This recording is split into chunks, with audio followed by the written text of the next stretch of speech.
नमस्कार दोस्तों, एक बार फिर आप सभी का स्वागत है मनोज फिल्मी पॉडकास्ट में। फिल्म में जेल का एक सीन, एक कैदी है जिस पर कत्ल का इल्जाम है और एक पुलिस अफसर है जो जेल में उससे बात करने आया है।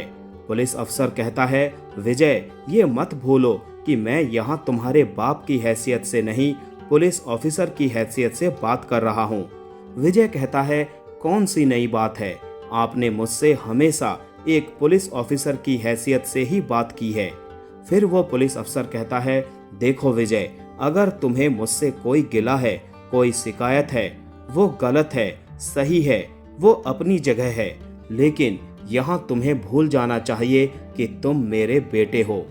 पुलिस वर्दी की गरिमा और सीमाएं समझाता एक बाप और जेल में बेकसूर बेटे के कटाक्ष के पीछे छिपा कड़वापन ये बताने के लिए काफी है कि दोनों के बीच किस कदर दूरियां हैं। जब 1 अक्टूबर 1982 को निर्देशक रमेश सिप्पी की फिल्म शक्ति रिलीज हुई और इसमें पुलिस अधिकारी के रोल में दिलीप कुमार और उनके बेटे के रूप में अमिताभ बच्चन को लोगों ने देखा, तो ये किसी तहलके से कम नहीं था। ये वो दौर था जब जंजीर, शोले और दीवार जैसी दमदार फिल्मों के बाद सुपरस्टार के तौर पर अमिताभ बच्चन का जलवा था और दिलीप कुमार अपने कैरियर की दूसरी पारी में नए दमदार किरदारों की तलाश में थे। ऐसे में दिलीप कुमार और अमिताभ बच्चन का आमने सामने होना अपने आप में एक बड़ी खबर थी। फिल्म शक्ति बाप बेटे की कहानी है, जिनके बीच गलतफहमियों, नाइत्तेफाकी, खामोशियों और दूरियों की ऐसी गहरी खाई थी जो त्रासदी बनकर पूरे परिवार को जहनी तौर पर तोड़कर रख देती है। इस अलगाव की बड़ी वजह होती है बचपन की एक घटना। पुलिस अधिकारी अश्वनी कुमार यानी दिलीप कुमार और उनकी पत्नी राखी यानी शीतल अपने बेटे विजय यानी अमिताभ बच्चन के साथ हंसी खुशी रहते हैं। बचपन में एक बार स्मगलर जेके यानी अमरीश पुरी के गुंडे विजय को उठाकर ले जाते हैं और दिलीप कुमार के सामने शर्त रखते हैं कि वो उनके साथी को जेल से छोड़ दे, वरना विजय यानी अमिताभ को मार दिया जाएगा। फोन पर डरा हुआ बच्चा पिता से बचाने की गुहार लगाता है, लेकिन फर्ज की राह पर डटे पुलिस अधिकारी दिलीप कुमार कहते हैं कि वो कैदी को रिहा नहीं करेंगे। हालांकि फोन टैप करने के बाद दिलीप कुमार वहां पहुंच जाते हैं और इसी बीच विजय भी वहां से भाग निकलता है, जिसमें एक गुंडा ही उसकी मदद करता है। बचपन की ये घटना मनोवैज्ञानिक तौर पर विजय के मन में ऐसा घर कर जाती है कि वो पिता से बेजार और कटा हुआ सा रहने लगता है और बड़े होकर ये खाई बढ़ती ही जाती है। वैसे फिल्म शक्ति के किरदार कैसे चुने गए, इसकी भी दिलचस्प कहानी है। डीसीपी के दमदार रोल के लिए दिलीप कुमार हमेशा से ही पहली पसंद थे। चूंकि दिलीप कुमार का रोल युवा हीरो के मुकाबले ज्यादा सशक्त माना जा रहा था, इसीलिए ईगो क्लैश ना हो, इसीलिए नए हीरो की तलाश शुरू हुई। 2015 में फिल्म फेयर को दिए इंटरव्यू में रमेश सिप्पी बताते हैं कि हमने एक नए हीरो का ऑडिशन तो ले लिया, लेकिन वो इंटेंसिटी कहाँ से लाते। इस बीच अमिताभ को पता चला कि हमें इस तरह के किरदार की तलाश है और उन्होंने पूछा कि मुझे क्यों नहीं लिया गया। मैंने अमिताभ को साफ बता दिया कि आपका रोल सीधा सा है, उसमें लार्जर देन लाइफ की गुंजाइश नहीं है। उन्हें दिलीप कुमार के साथ काम करने का आइडिया बहुत पसंद आया, उन्हें खुद पर विश्वास था।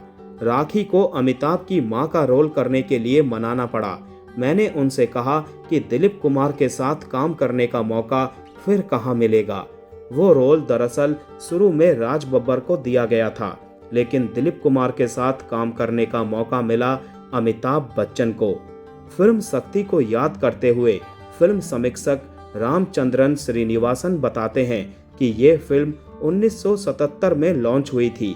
सीन वो था जब अमिताभ बच्चन चॉपर से उतरते हैं और दिलीप कुमार से मिलते हैं, लेकिन रमेश सिप्पी को पहले फिल्म शान पूरी करनी थी, इसीलिए शक्ति को टाल दिया गया। नीतू कपूर हीरोइन थी, लेकिन चूंकि फिल्म टल गई तो शक्ति में स्मिता पाटिल को लिया गया क्योंकि नीतू सिंह ने काम करना छोड़ दिया था। वो बताते हैं, एक किस्सा ये भी है कि दिलीप कुमार चाहते थे कि अमिताभ उनके भाई के रोल में हो, लेकिन सलीम जावेद ने मनाया कि अमिताभ का बेटा होना ही अहम है और मुझे ये भी चित्रण बहुत पसंद आया। अमिताभ को गोली मारने के बाद जब दिलीप कुमार खामोश खड़े हैं, वो खामोशी बहुत कुछ कह जाती है। बहुत उम्दा सीन है। वहाँ ड्रामेटिक होने का खतरा था, लेकिन दिलीप कुमार ने बखूबी निभाया। अमिताभ बच्चन के लिए दिलीप कुमार क्या मायने रखते थे, ये बात उन्होंने अपने ब्लॉग में साझा की है। वो लिखते हैं, जब मैं छोटा था तो किसी रेस्टोरेंट में हमें दिलीप कुमार दिख गए। मैंने हिम्मत करके उनसे ऑटोग्राफ मांगने का सोचा। मैं उत्साह से कांप रहा था, लेकिन मेरे पास ऑटोग्राफ बुक नहीं थी। मैं दौड़ कर गया और ऑटोग्राफ बुक लेकर आया और राहत की सांस ली कि वो अभी भी वहीं थे। वो बातचीत में पूरी तरह मगन थे। मैंने उनसे कुछ कहा और बुक आगे बढ़ा दी। उनकी कोई प्रतिक्रिया नहीं थी। उन्होंने मेरी तरफ या मेरी बुक की तरफ देखा भी नहीं। थोड़ी देर बाद वो चले गए।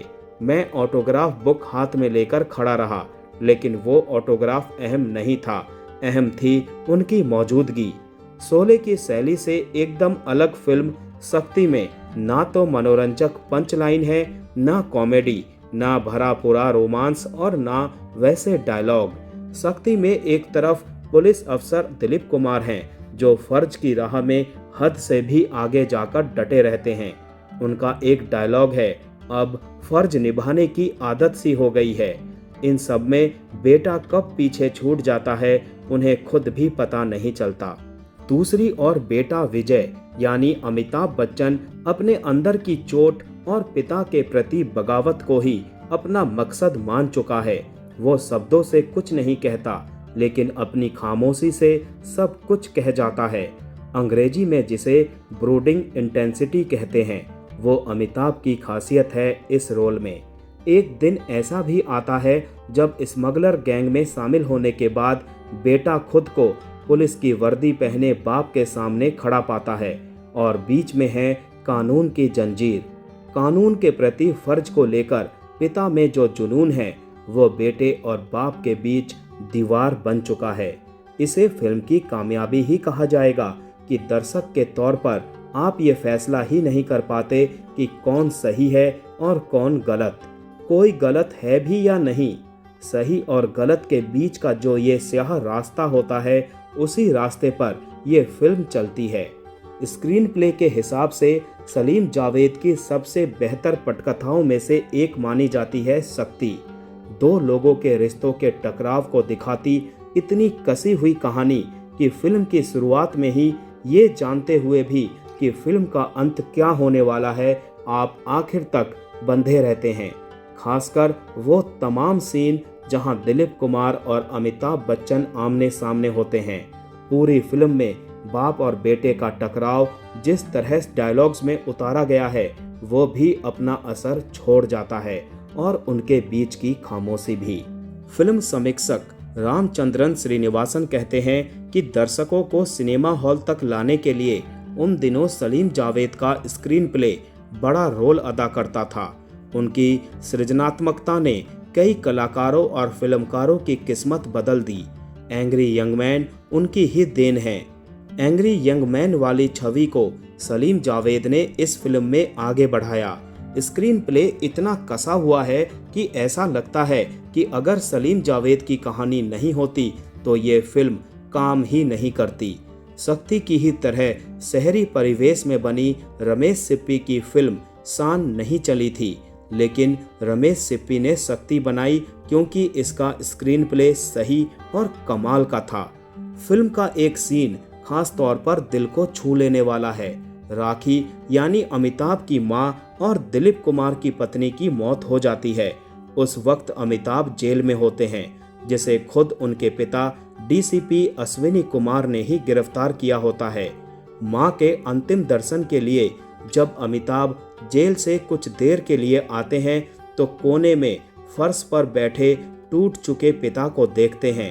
अमिताभ उनके पास जाकर जमीन पर बैठते हैं, लेकिन दोनों के बीच कोई बात नहीं होती। अमिताभ बस धीमे से अपना हाथ उनके बाजू पर रख देते हैं। जिस तरह के कैमरा एंगल से सीन फिल्माया गया है, दोनों की नजरें तक मिलती हैं। जब एक की नज़र उठती है तो दूसरी की झुकी रहती है।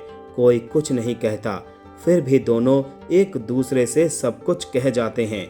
गम और मौत के उस पल में जैसे कुछ देर के लिए दोनों एक हो गए थे। इस सीन को देखकर लगता है कि वाकई आप दो दिग्गज कलाकारों को एक साथ देख रहे हैं। दिलीप कुमार के साथ काम करने के अनुभव के बारे में अमिताभ ने अपने ब्लॉग पर लिखा था कि सख्ती में मुझे दिलीप कुमार जी के साथ काम करने का पहली बार मौका मिला। वो कलाकार जो मेरा आदर्श रहा था। फिल्म के आखिर में मेरी मौत का सीन था जो मुंबई एयरपोर्ट के अंदर फिल्माया गया था। तब उसे सहार एयरपोर्ट कहते थे। हमें खास अनुमति मिली थी। जब मैं मौत वाले सीन की अकेले ही रिहर्सल कर रहा था, तब प्रोडक्शन और क्रू की ओर से बहुत शोर हो रहा था। उस वक्त दिलीप कुमार रिहर्सल नहीं कर रहे थे, लेकिन शोर सुनकर वो अचानक चिल्लाए और जोर से सबको चुप रहने के लिए कहा। उन्होंने कहा कि जब कोई कलाकार रिहर्सल कर रहा हो, उस पल की अहमियत को समझना चाहिए और उस स्पेस की इज्जत करनी चाहिए। दिलीप कुमार जैसे दिग्गज कलाकार के लिए किसी दूसरे कलाकार के लिए ऐसा करना उनकी महानता को दर्शाता है। फिल्म देखते हुए आप इसी कश्मकश में रहते हैं कि काश दोनों ने कभी एक दूसरे से बात की होती। दिलीप कुमार एक ऐसे व्यक्ति के रूप में उभरते हैं जो अपनी भावनाएं जाहिर करना नहीं जानता। वो तो नर्स को ये भी नहीं बता पाता कि अंदर जिस औरत ने एक बच्चे को जन्म दिया है वो उसकी पत्नी है। वहीं अमिताभ बच्चन एक ऐसा नौजवान है जिसने अपने सारे जख्म और गुस्सा अंदर दबाकर रखा है, जो एक दिन बगावत बनकर फूटता है। आमतौर पर फिल्मों में अमिताभ बच्चन की धमाकेदार धांसू एंट्री होती है, लेकिन सख्ती में उनका पहला सीन है जहां वो मरीन ड्राइव पर बेरोजगार टीन के डब्बे को ठोकर मारते हुए बस यूं ही टहल रहे हैं। कहानी की मांग के अनुसार सख्ती में स्क्रीन प्ले में वो गुंजाइश ही नहीं रखी गई थी।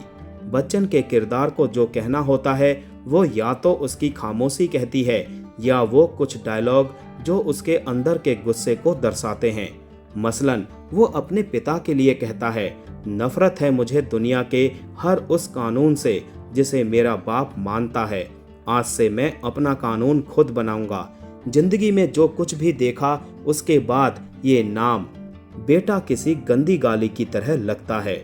सख्ती में स्मिता पाटिल का छोटा सा रोल है जो अमिताभ की जिंदगी में उनका प्यार बनकर आती है। उस दौर की बहुत सी फिल्मों से अलग इसमें स्मिता एक ऐसी लड़की का रोल करती है जो काम करती है, उसका अपना खुद का घर है। जब अमिताभ से मुलाकात होती है तो एक तरह से रिश्ते में पहल वो करती है।